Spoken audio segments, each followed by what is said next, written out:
los niños del coro y yo. Glorificar a Dios, eso es lo que hacíamos. Nuestro propio Dios. Esta historia comienza con una chica de 13 años, la cual, una noche decidió escapar de casa, para nunca volver. Esa chica angustiada, que corría sin ningún rumbo, era yo. Gabriela. La noche en que abandoné la casa, no volví a dar un vistazo atrás. Solo corrí, y me fui adentrando a territorios que me eran desconocidos en lo absoluto. Eran los finales del 2008. Muchos se podrían preguntar, ¿por qué siendo tan joven, abandonaría la comodidad de casa para convertirme en una presa del exterior? Bueno, mi respuesta es simple. Mis padres eran unos adictos que estuvieron a punto de poner mi físico en renta, por ponerlo de la manera más amable. Desde el primer día en la calle, me adapté a ese estilo de vida y aunque no iba por ahí pidiendo centavos a la gente, sí fui pidiendo trabajo durante mi camino. Claro que no conseguí nada del otro mundo, que no fuera limpiar un pasillo embarrado de vómito o vender cacahuates en un cruce de autos. Aunque no tenía fijo el lugar al que acudiría, sabía que, tarde o temprano, encontraría el sitio correcto para volver a empezar. Los trabajos de calle serían algo momentáneo. Después de un mes de estar vagando y dormir oculta entre basureros, llegué al asilo de las Hermanas del Sagrado Corazón, en Vermont. Enfrente del pequeño edificio, había una iglesia que, a pesar de no ser tan grande como muchas otras, contaba con algo llamativo, algo que al verla te hacía sentir como en casa, o, mejor dicho, 1000 veces mejor que en casa. La mañana en que llegué, justo estaban a mitad de una misa. Desde que entré, me pareció sentir mucha calma en el lugar. Y mientras escuchaba la palabra del Padre, me senté a descansar, después de haber pasado por días largos de hambre e incertidumbre. Antes de que todo acabara, subieron a cantar los niños del coro, todos provenientes del asilo. Más allá de las palabras que cantaban, la forma en que lo hacían parecía tener el poder de tocar el alma, como un canto hipnótico que uno no quiere que se termine. Cuando todo terminó, pedí hablar con una de las hermanas. Allí fue que conocí a la Madre Ruby. De sonrisa gruesa, rosada y cabello castaño. De todas las monjas presentes, parecía ser la más joven. Aunque me dijo que estaba cerca de los 40, parecía que se encontraba en el pleno esplendor de los 20. Y no era una exageración, ninguna otra mujer de allí lucía tan bien conservada como ella. Para no hacerle perder su tiempo, le expliqué las condiciones en las que me encontraba, abordando el tema de mis padres y mis enormes ganas por encontrar un lugar estable. Le dije que estaba dispuesta a cocinar, limpiar y ayudar en todo lo que pudiera, con tal de poder tener un refugio con ellos. La Madre Ruby me acarició el cabello y me pidió que me considerara bienvenida, pues, por fortuna, el cupo de sus niños se encontraba un tanto reducido y absolutamente nadie estaba de más. Conforme fui conociendo a los niños, supe que la Madre Ruby nunca le había negado la bienvenida a ningún menor que llegara al asilo, cosa que me pareció un rasgo bastante bondadoso. Me gustaba mi nueva rutina en el asilo. Me mantenía ocupada, hacía tareas, jugaba con los niños y me acercaba a las enseñanzas de la Biblia. De todos mis compañeros, yo era la mayor. Después de mí, las edades de los demás rondaban de los 10 a los 4 años. Apenas éramos como unos 15, pero eso era positivo, puesto que el lugar se mantenía en orden y con suficiente espacio. Creí que todo era lindo y ordinario, y allí es donde estaba mi error, pues no todo era tan ordinario como parecía. Durante la madrugada de un martes, vi a mis compañeros levantándose de sus camas. No me atreví a preguntarles a dónde es que iban, puesto que no quise que me tomaran de chismosa. Los niños hicieron una fila y salieron del cuarto, de forma sigilosa. Guardé silencio y al quedarme sola me asomé por la ventana. Todos ellos salieron del asilo, dirigiéndose a la zona boscosa, lugar en que los perdí de vista. No supe si era necesario avisar a alguien o si debía hacer de cuenta que no vi nada. Me mantuve despierta en mi cama, esperando a su regreso, si es que regresaban. De haberse marchado a las 2 de la mañana, los vi entrar de nuevo al asilo, cerca de las 4 de la mañana. Quise preguntarle muchas cosas a mi compañera de al lado, pero continué en silencio. Esa madrugada permanecí viendo al techo, imaginando una variedad de cosas que pudieron haber estado haciendo. Con el pasar de las semanas, descubrí que aquel actuar extraño lo tenían durante las madrugadas de los días martes, viernes y domingos. Casualmente, cuando ellos salían, ningún adulto se daba cuenta o se levantaba para ir al baño, por lo que estos pasaban desapercibidos. Y aunque mi intención no era pensar mal de unos niños, era evidente que de algo se estaban ocultando. Un viernes, en que ya no pude seguir conteniendo mi curiosidad, me arriesgué a seguirlos sin que se dieran cuenta. Salí detrás de estos, con la vista a obscuras. Los 15 se adentraron a los árboles. No pude oír con claridad las cosas de las que hablaban, pero distinguí algunas risas durante el camino.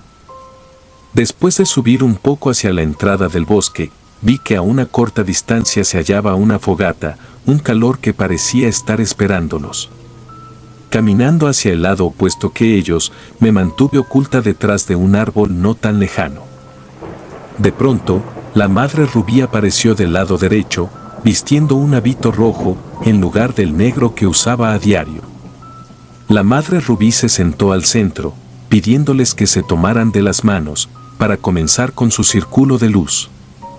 Con las manos unidas, empezaron a rezar algo en un idioma desconocido, parecido más a una lengua muerta. Miré con intriga, y, a pesar de lo peculiar que eran las cosas que hacían, no tuve miedo en ningún momento. Pues solo quería saber más sobre lo que estaban haciendo. La madre rubí sonrió, y le pidió a mi pequeña compañera, Ale, que le diera la botella que contenía algo llamado, el elixir.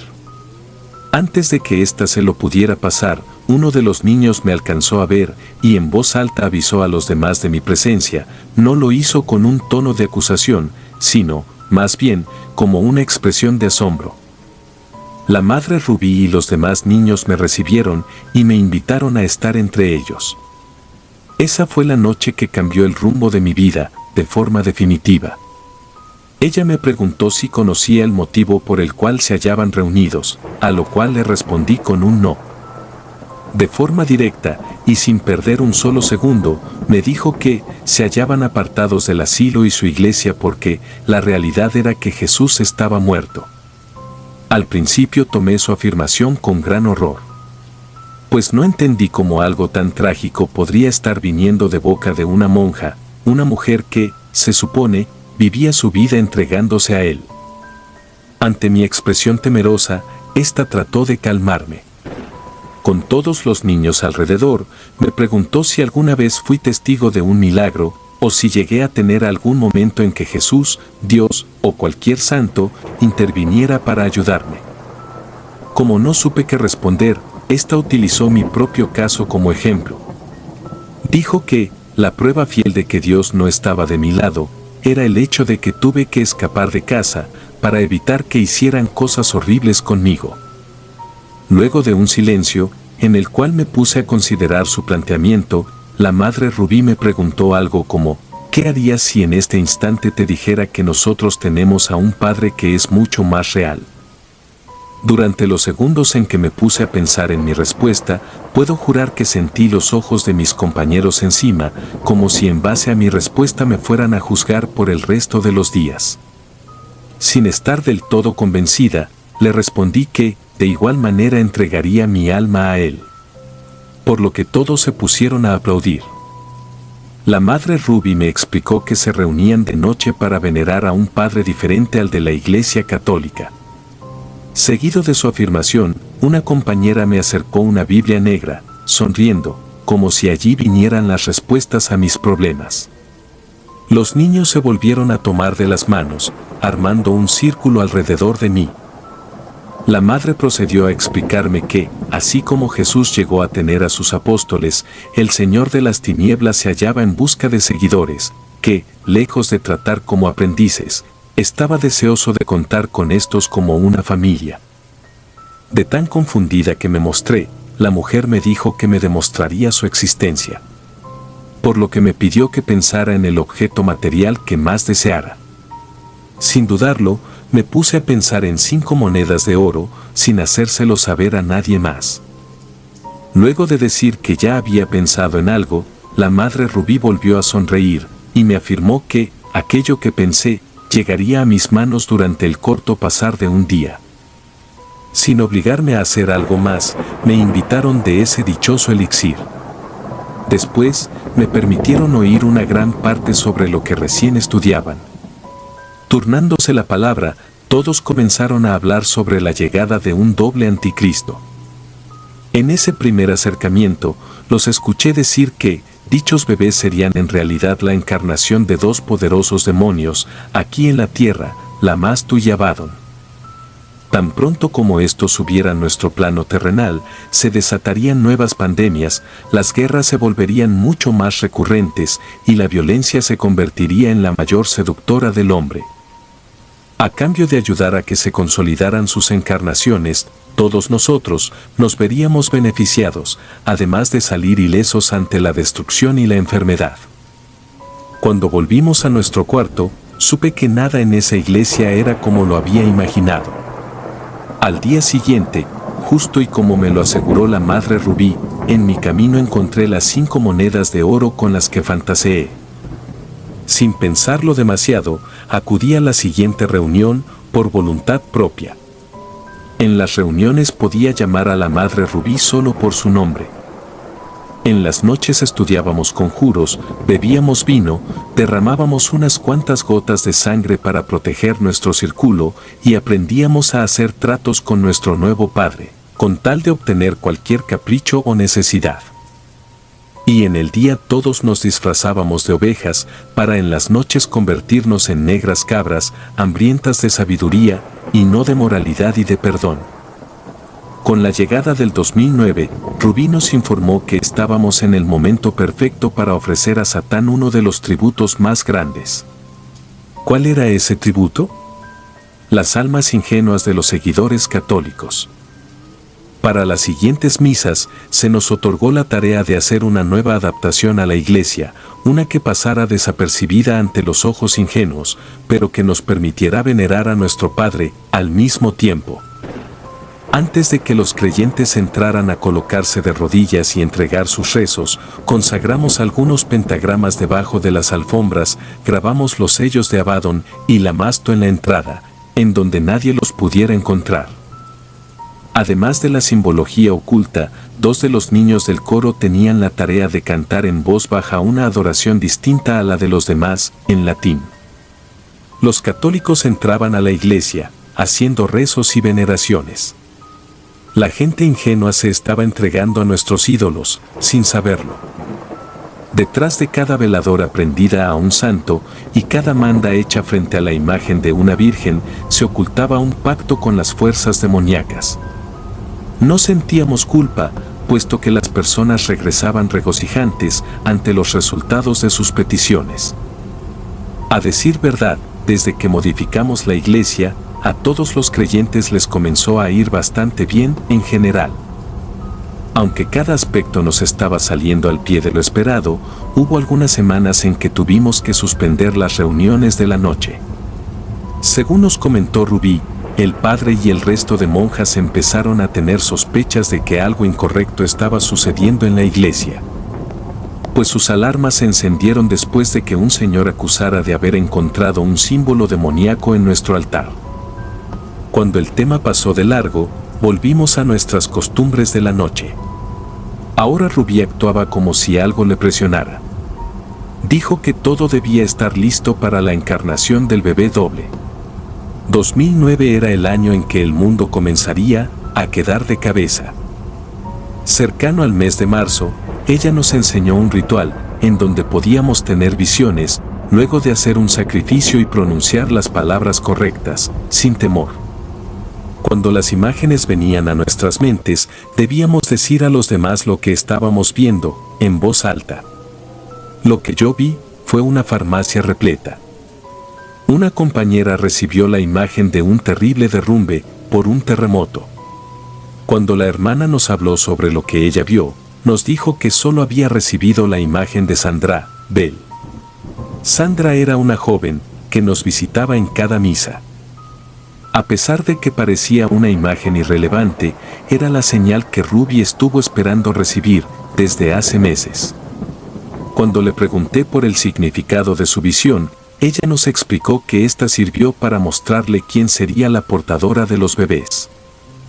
Antes de que iniciara abril, Sandra vino a nuestra iglesia en busca de socorro. Más tarde, Ruby nos compartió la noticia de que la joven estaba embarazada. Como el fruto no provenía del amor, Sandra quiso hablar con la madre Ruby para saber si, después de nacido, podría dejarlo bajo el cuidado de la iglesia hasta hallar una familia. Los bebés de la profecía estaban por llegar. Tan pronto como recibimos la noticia, le entregamos a la mujer 2 pentagramas, los cuales ya habían sido consagrados y destinados a una sola función.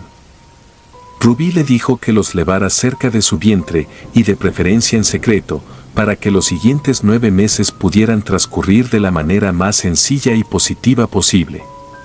Por lo que Sandra siguió los consejos al pie de la letra, sin cuestionar nada, únicamente obedeciendo.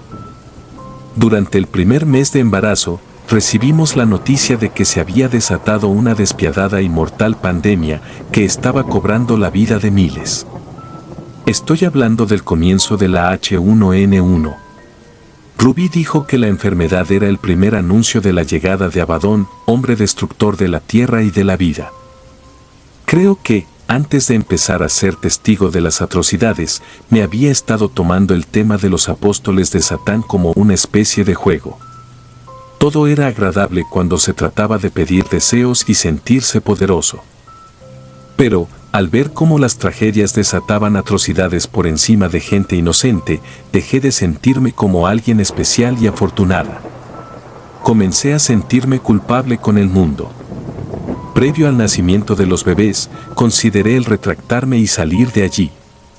Sin embargo, conocía las cosas que Ruby y mis compañeros eran capaces de hacer.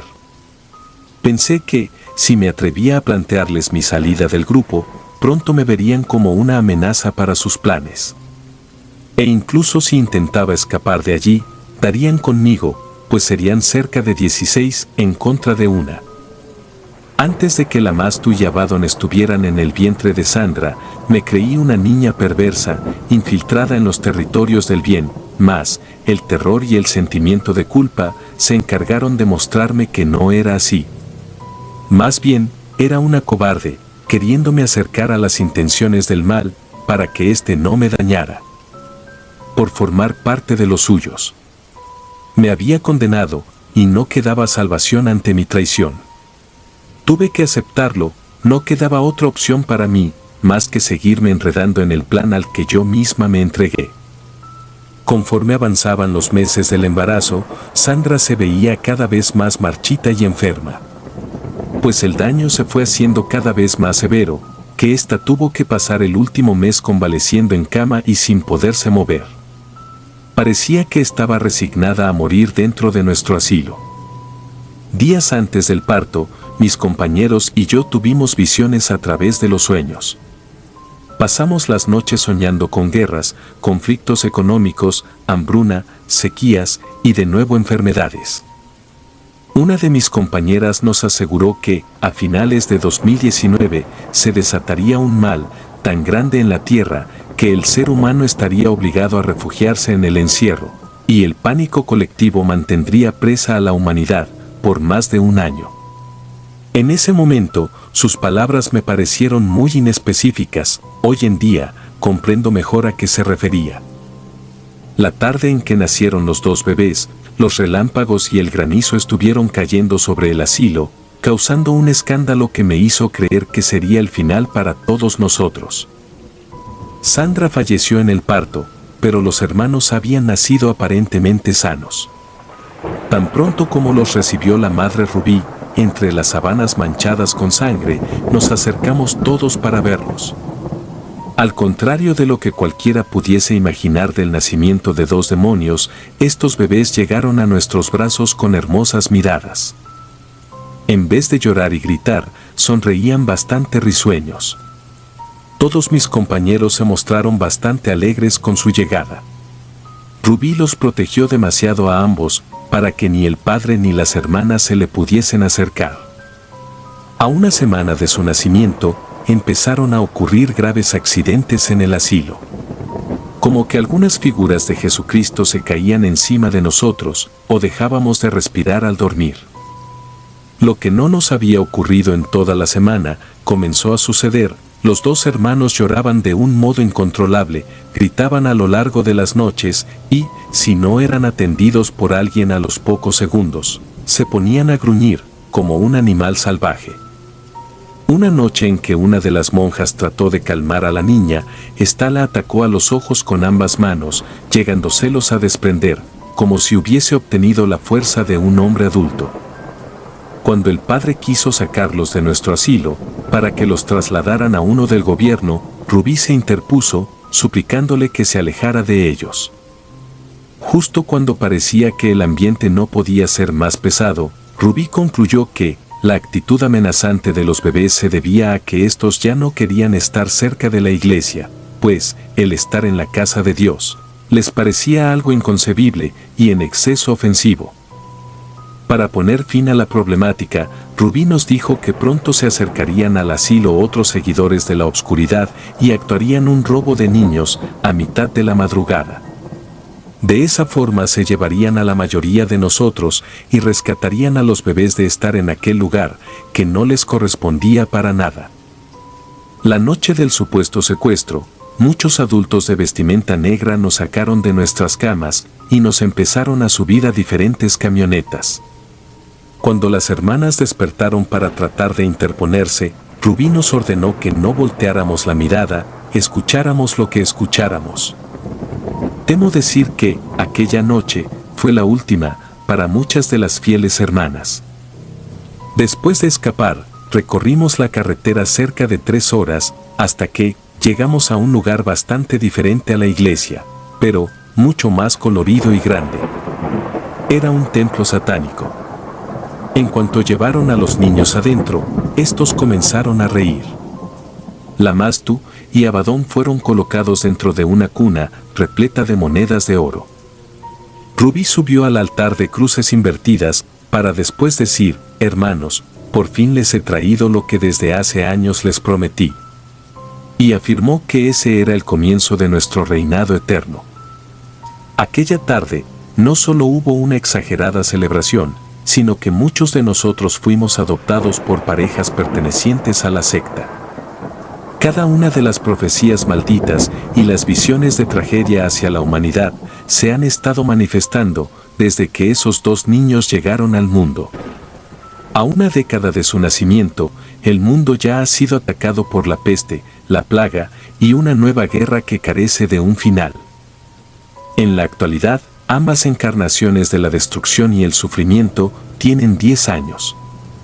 Reconozco que ha sido un camino lleno de perversidad y sacrificios. Y aunque mi entrega al lado demoníaco siempre me ha tenido bajo cierta dualidad, no puedo evitar el reconocer lo mucho que nos vino a cambiar la vida, a mí y a los niños del coro.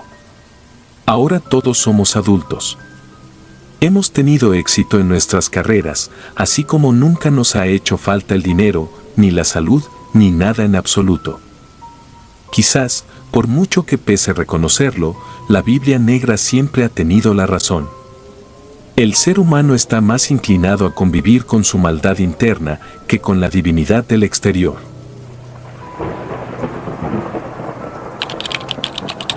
La mirada perdida. La intuición es algo de lo que nos hablaron nuestras madres, y aunque algunos piensen que no es real, lo cierto es que está en todos, y está allí para mantenernos a salvo. En lo personal, nunca fui una persona desconfiada ni creyente en daños del tipo paranormal o demoníaco, hasta que mi intuición me advirtió, surgiendo desde lo más profundo de mi sentir. Hace exactamente un año, en casa estábamos celebrando el baby shower de mi primer hijo, Mario. Mientras que del lado de mi familia con certeza puedo decir que son personas funcionales y de bien, por parte de los familiares de mi esposo es todo lo contrario. En la familia de Alan había muchos parientes con historias difíciles y también desagradables. Personas que constantemente pisaban la cárcel o ingresaban a clínicas para tratar adicciones, e inclusive quienes llegaron a ser acusados de estar en sectas. Aunque mi esposo y sus padres sí eran personas de confianza, parecía que el resto de esa familia tenía una clase de maldición y por ello su historia se hallaba tan manchada. A pesar de que no éramos tan cercanos a ellos, Alan y yo estuvimos de acuerdo en invitar a todos nuestros familiares al baby shower, sin hacer excepciones. Aquel día hubo más de 30 personas en la casa, entre ellas, primos y tíos de Alan que no conocía. Al llegar la hora de abrir los regalos, la mayoría de ellos eran cosas útiles y otras un tanto tiernas. Sin embargo, en el momento en que abrí el presente traído por Horacio, uno de los primos que yo no conocía, sentí un miedo irracional. Se trataba de una estatua extraña, algo que yo no había visto antes. La estatua tenía la forma de una bestia embarazada. Era un ser con cuerpo de mujer embarazada, cabeza de chacal y alas de halcón. Desde que esa figura estuvo en mis manos, me causó un gran desagrado, y lo primero que quise hacer fue sacarla de mi casa, a la brevedad. Aunque parecía un objeto inofensivo, sentí que éste le podía ocasionar un daño enorme a mi bebé.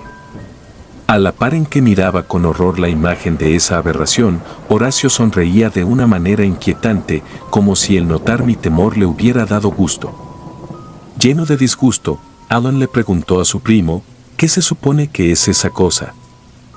¿Y por qué la trajiste a la casa?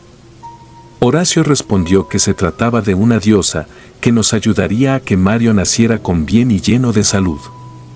A pesar de que éste habló maravillas de aquel ser, a ninguno de los dos nos convenció una sola palabra. El aspecto de esa supuesta diosa era más bien el de un demonio, y sabiendo que entre sus parientes se encontraban personas de las cuales era mejor desconfiar, nos negamos a que esa estatua permaneciera cerca del bebé. Para evitar que tuviera lugar una discusión a mitad del festejo, terminamos por aceptar el horrible regalo. En cuanto todos se fueron, Alan me pidió que metiera la estatua en una bolsa y la dejara escondida en nuestro mueble de ropa, al menos hasta que decidiéramos cuál era la manera correcta de deshacernos de ella. Por tratarse de la representación de un ser extraño, temíamos que el tirarla directamente a la basura fuese motivo de atraer eventos negativos. En menos tiempo de una semana, comencé a tener sueños con la misma criatura de la estatua. Con una mirada endemoniada, se fijaba en mí y procedía a hacerse daño a ella misma, sobre todo en la parte del vientre, se rasguñaba de formas repetidas hasta llegar al punto de abrirse la piel. Yo no podía comprender cómo una madre podía llegar a hacerse tanto daño a ella misma y a su bebé. Siempre que despertaba de esta clase de pesadillas, lo hacía con sobresalto y casi de forma involuntaria tocaba mi abdomen para saber si mi bebé estaba bien. De pronto, todo el conjunto de terrores que no tuve durante los primeros meses de embarazo, llegaron para invadirme al mismo tiempo, y sabía que era culpa de la estatua. Ahora, me causaba mucha ansiedad que algo pudiera dañar a Mario y yo no fuera capaz de salvarlo de eso. Sentía que era necesario estar verificando que se encontrara bien, pues sentía una gran amenaza al seguir compartiendo mi techo y espacio con esa representación de bestia con cuerpo de mujer. Una mañana en que ya no pude soportar las pesadillas y la angustia, decidí que me desharía de la espantosa estatua. Mi plan era llevarla hasta la iglesia, en donde sabría que el padre Carlos haría con ella lo que fuera correcto. Llegando el día en que acordamos que iríamos a la iglesia para entregarle la estatua al padre Carlos, Alan me marcó en la tarde, para avisar que por culpa del tránsito iba a llegar más tarde de lo acordado. Aún así, nos iríamos juntos a la iglesia tan pronto como llegara. Aprovechando el retraso que habría, pensé que era una buena idea tener un descanso. En el momento en que me acomodé en el sillón para poder tomar una siesta, escuché un silbido, el cual parecía provenir del cuarto en donde tenía la futura cuna de Mario. El extraño silbido, en lugar de detenerse, se siguió escuchando. Era como una tonada un tanto alegre, sin embargo, tuve un intenso dolor en el pecho, de solo imaginar que alguien se había metido a la casa.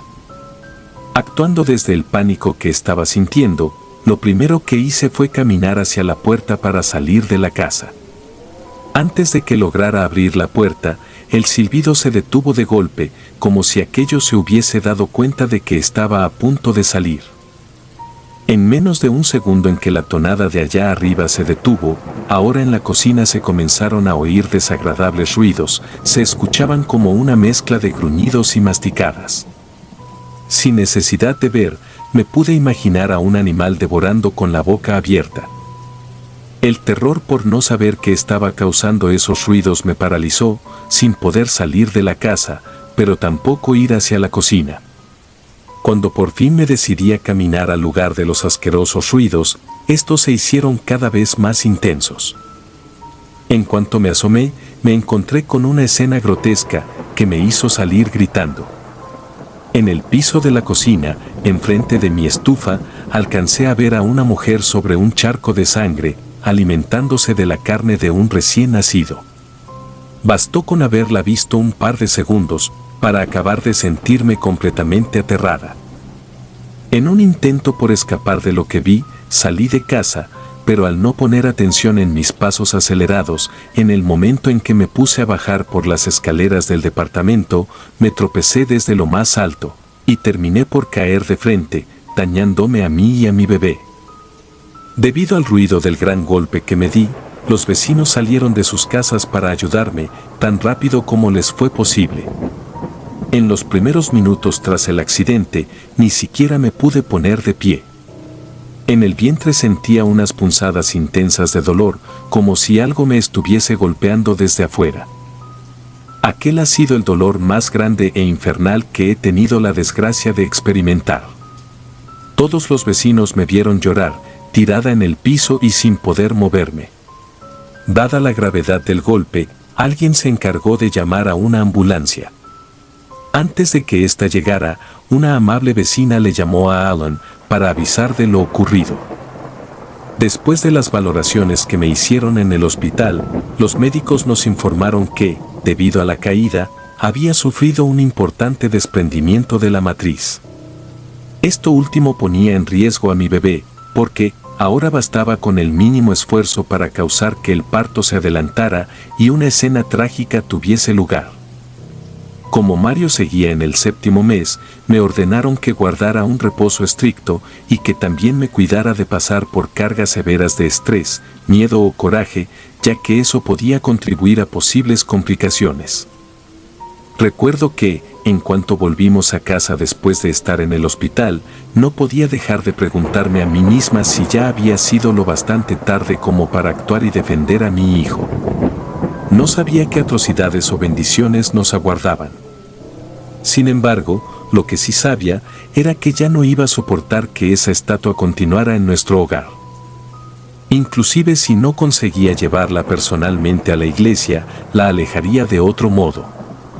Para ese punto, ya no importaba que acabase en la basura o cualquier otro lugar inmundo.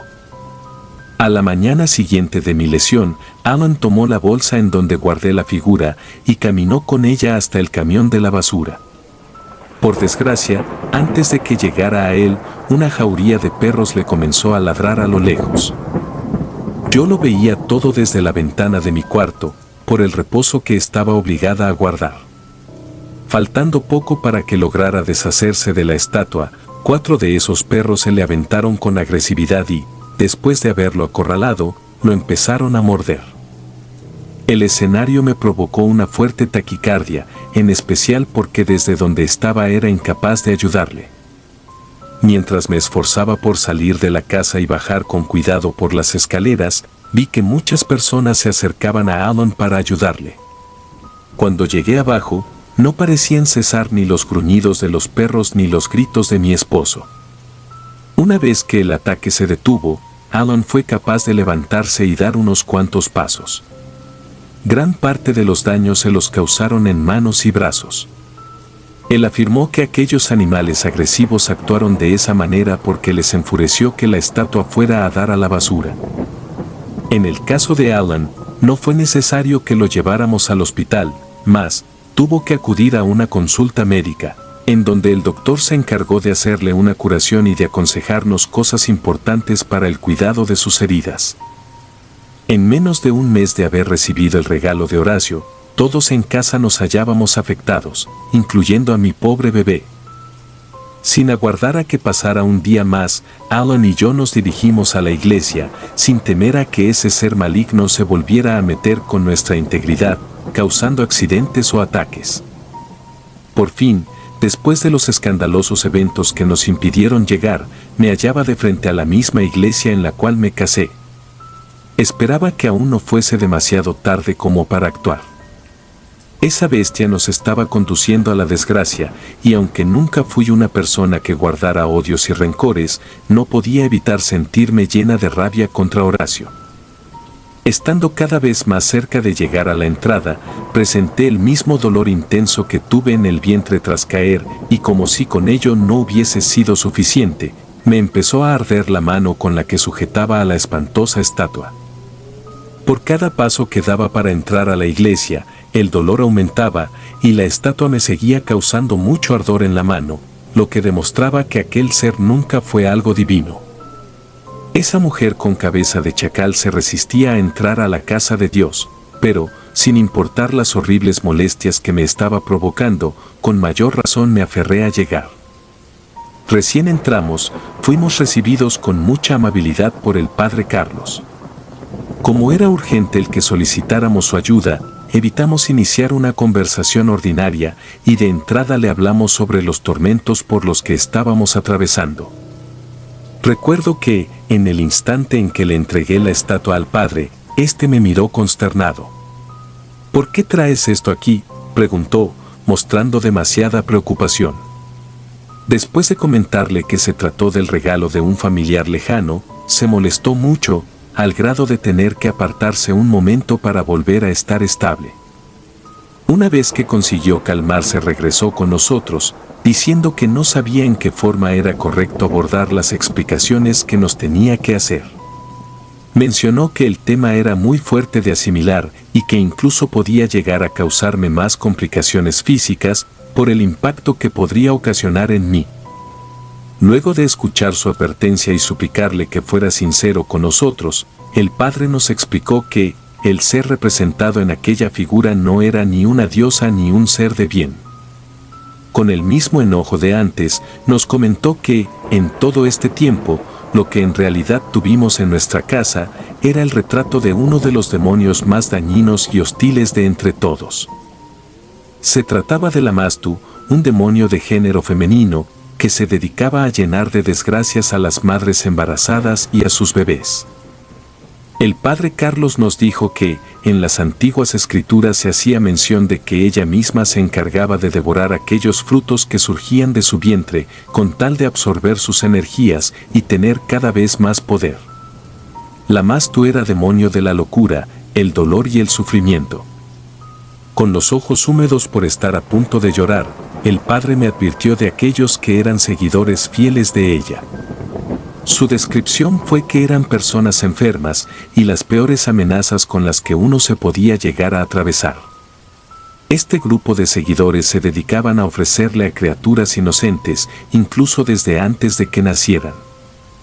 En cuanto ella toma por suyo a un bebé, era probable que éste no naciera con vida o que llegara al mundo con importantes malformaciones. Al darse cuenta del pánico por el que me hallaba atravesando, el padre se negó a seguir hablando sobre ese demonio atroz y nos ofreció ponerse de rodillas frente al bebé que llevaba, para dedicarle una oración por su salvación. Confesó sentirse un tanto preocupado por el tiempo que permitimos pasar con Lamashtu en nuestro hogar, siendo que desde un inicio nos tuvimos que haber acercado a Dios. Terminada la oración hecha por la salvación de Mario, Alan y volvimos al auto devastados. Aunque le propuse que volviéramos a la casa para comer algo, en un arranque de ira decidió desviarse del camino para ir hasta casa de su primo Horacio y confrontarlo por las injusticias que nos había ocasionado. A pesar de que le insistí que no lo hiciera, terminamos por llegar a las afueras de la casa de su trastornado primo. Apenas se estacionó, me pidió que no saliera del coche pasara lo que pasara. Después, se bajó lleno de coraje y golpeó la puerta de la casa con fuerza. En cuanto Horacio le abrió, solo alcancé a ver a Alan aventándole la puerta para pasar. No puedo contar de forma detallada qué ocurrió allí, puesto que no lo vi. En el momento en que esa puerta se volvió a abrir, vi a Alan salir con la cara algo golpeada y cargando más de 5 libretas entre las manos. Al entrar al auto, me dijo que en esas libretas encontró un registro de las aberraciones que Horacio llevaba a cabo con una secta a la que pertenecía y que, al parecer, tenían un amplio expediente de actos por los cuales debíamos denunciarlos antes de que siguieran ocasionando tanto daño a las familias. Alan estaba dispuesto a dirigirse cuanto antes a la delegación.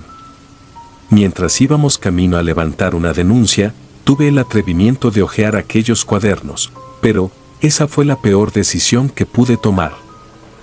La primera página venía acompañada de una oración, la cual empezaba con la frase: «Grande es la hija del infierno, quien tortura a los niños». En los apuntes me encontré con una clase de bitácora de los bebés que le fueron ofrecidos estando aún en el vientre de sus madres. Por lo que entendí, ésta les robaba algunas partes de sus cuerpos, dejándolos de esta forma marcados para siempre. Al estacionarnos para bajar a la delegación, no pude contener el llanto por el terror y la incertidumbre de no saber en qué condiciones iba a nacer Mario. Actuando de la forma correcta, les mostramos a las autoridades los cuadernos de esta secta y también les hablamos de las desgracias que hasta entonces nos habían hecho atravesar. En cuestiones legales, puedo decir que sí se logró hacer justicia. No obstante, ni toda una vida en prisión me parecen castigo suficiente por el daño que estas personas causan. Horacio fue a la cárcel, pero eso no iba a traer de regreso el bienestar de esos bebés, ni tampoco curaría los traumas en sus madres. Con el encarcelamiento de Horacio tan cercano, la ansiedad ni siquiera me dejaba dormir, y cuando lo conseguía, las pesadillas no cesaban. Dolía tener que aceptar el hecho de que hay gente bastante dañina, y muchas veces son aquellas a las que uno les abre las puertas de su casa. Llegando al 8º mes de embarazo, había días en que el dolor en el vientre se hacía más intenso, y sentía a mi pequeño hijo patear, pero no eran esos diminutos movimientos a los que ya estaba acostumbrada. Eran más bien como pequeñas patadas de desesperación. Se sentía como un aviso de que algo le estaba pasando y no se encontraba bien. Cuando aparecían estos episodios en los que mi bebé no dejaba de retorcerse, yo alcanzaba a sentir como si un par de garras me sujetaran el vientre desde la parte de atrás.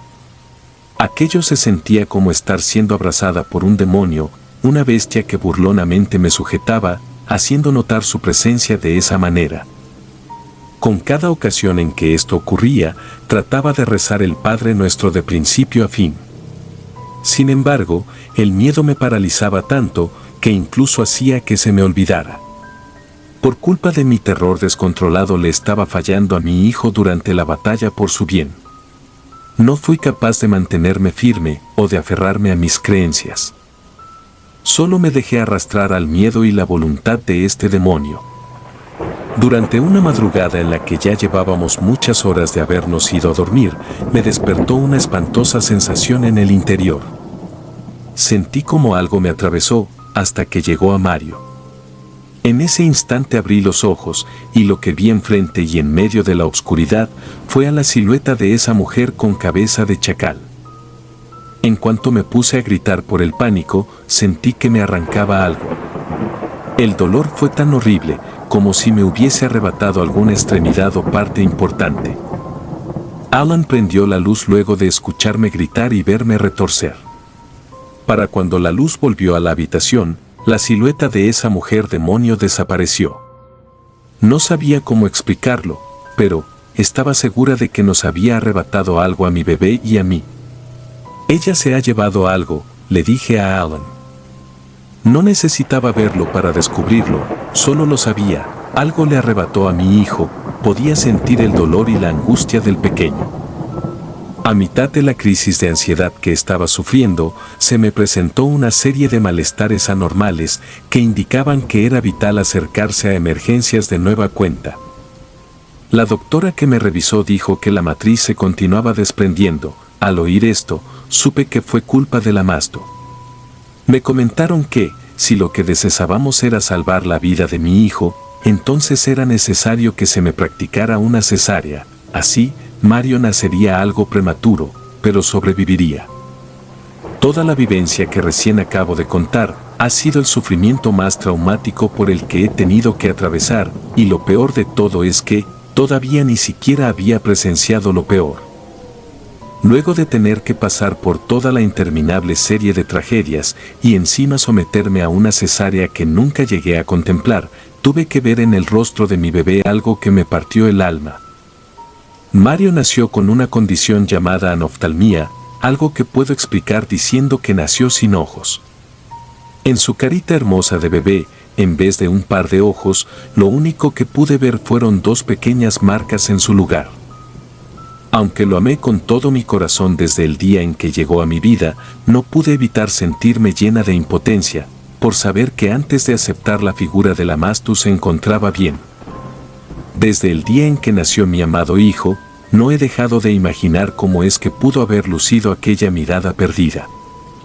Lo que me gustaría aconsejar, sobre todo a aquellos que están por recibir a nuevas criaturas en sus vidas, es que se fijen en los regalos que reciben y las personas a las que dejan entrar a sus hogares. Hagan caso a su intuición, pues, está para protegerlos.